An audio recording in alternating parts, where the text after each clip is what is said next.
ક્યારે વિચાર્યું છે કે આપણા ગુજરાતમાં સૌરાષ્ટ્રની વચ્ચોવચ્ચ એક એવું શહેર હોઈ શકે જે પેરિસની યાદ અપાવે?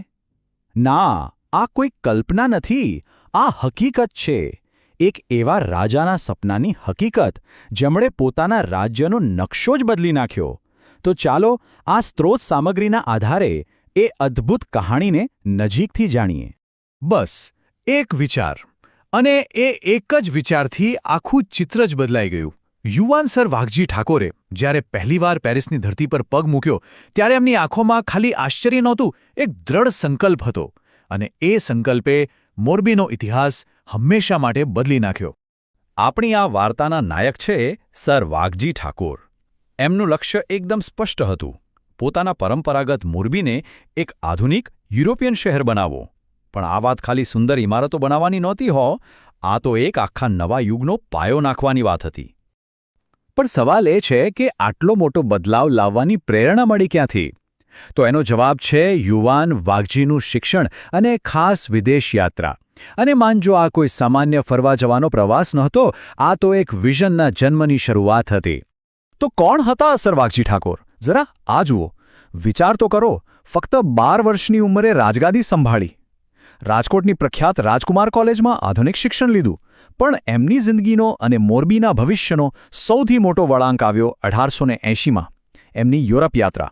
એ યાત્રાએ દુનિયાને જોવાનો એમનો દૃષ્ટિકોણ જ બદલી નાખ્યો.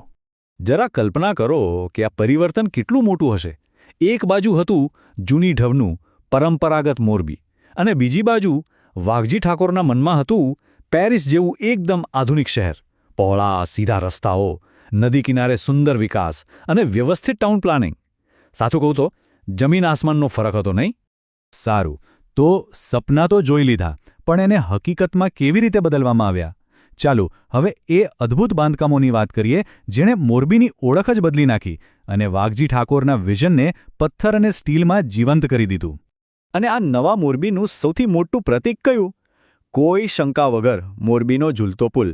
એ ખાલી નદી પાર કરવાનો એક રસ્તો નહોતો, એ તો એ સમયની ટેકનોલોજી અને એન્જિનિયરિંગનો એવો ચમત્કાર હતો કે જોનારા જોતા જ રહી જાય.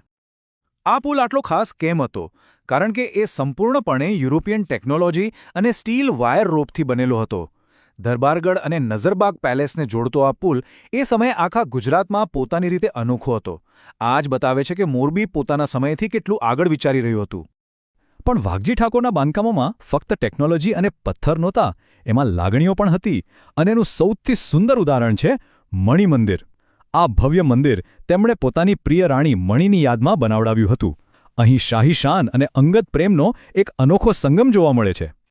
મણિમંદિરની સૌથી અનોખી વાત શું છે ખબર છે? એ કોઈ એક શૈલીમાં બંધાયેલું નથી. એમાં યુરોપિયન ગોથિક સ્ટાઇલની કમાનો છે, તો સાથે સાથે રાજપૂતાના શૈલીના ઝરૂખા અને છત્રીઓ પણ છે. અને ભવ્ય ગુંબજ તો ઇન્ડો સારાસેનિક શૈલીની યાદ અપાવે છે. આ મિશ્રણ વાઘજી ઠાકોરના વૈશ્વિક દૃષ્ટિકોણની સાચી સાબિતી છે. પણ વાઘજી ઠાકોરનું વિઝન માત્ર સુંદર દેખાતી ઇમારતો સુધી સીમિત નહોતું. એમને બરાબર ખબર હતી કે રાજ્યના સાચા વિકાસ માટે મજબૂત પાયાની જરૂર પડે. તો ચાલો હવે એ ઇન્ફ્રાસ્ટ્રક્ચરની વાત કરીએ જે મોરબીના આર્થિક વિકાસનું સાચું એન્જિન બન્યું. એમણે સૌરાષ્ટ્રની પહેલી રાજ્યની માલિકીની રેલવે શરૂ કરી, અને એ પણ એકદમ યોજનાબદ્ધ રીતે. પહેલાં ઘોડાથી ચાલતી ટ્રેમવે, પછી એને સ્ટીમ એન્જિનવાળી મીટર ગેજ લાઇનમાં અપગ્રેડ કરી, અને સૌથી મોટો માસ્ટર સ્ટ્રોક, એને વઢવાણ અને નવલખી બંદર સાથે જોડી દીધી. બસ વ્યાપાર માટે બધા દરવાજા ખુલી ગયા. અને આનો ફાયદો શું થયો? અરે પરિણામ તો જુઓ. રેલવે અને બંદરના વિકાસ પછી મોરબીથી કપાસ અને મીઠાની નિકાસમાં જબરદસ્ત ઉછાળો આવ્યો. રાજ્યની તિજોરી છલકાઈ ગઈ. આ હતી દૂરદર્શી અને મજબૂત ઇન્ફ્રાસ્ટ્રક્ચરની તાકાત. તો શું વાઘજી ઠાકોર માત્ર એક સ્વપ્નદ્રષ્ટા અને બાંધકામ કરનારા રાજા જ હતા? ના, જરાય નહીં. એમના દિલમાં પ્રજા માટે અપાર કરુણા હતી. ચાલો હવે એમના શાસનની એ બાજુ જોઈએ જે સીધી લોકોના જીવનને સ્પર્શતી હતી. હવે જુઓ, જ્યારે 1899-1900માં એ ભયંકર છપ્પનિયો દુકાળ પડ્યો ત્યારે એમણે જે કર્યું ને એ ખરેખર અકલ્પનીય હતું. એમણે લોકોને ભીખની જેમ મફત અનાજ આપવાને બદલે રાહત કાર્યો શરૂ કર્યા. એટલે કે લોકોને કામ આપ્યું, અને કામના બદલામાં પૈસા. આનાથી લોકોનું પેટ તો ભરાયું જ, સાથે સાથે એમનું સ્વાભિમાન પણ જળવાયું. પ્રજાની ગરિમાની કેટલી ઊંડી સમજ. એમનું સપનું એક સર્વાંગી વિકસિત રાજ્યનું હતું.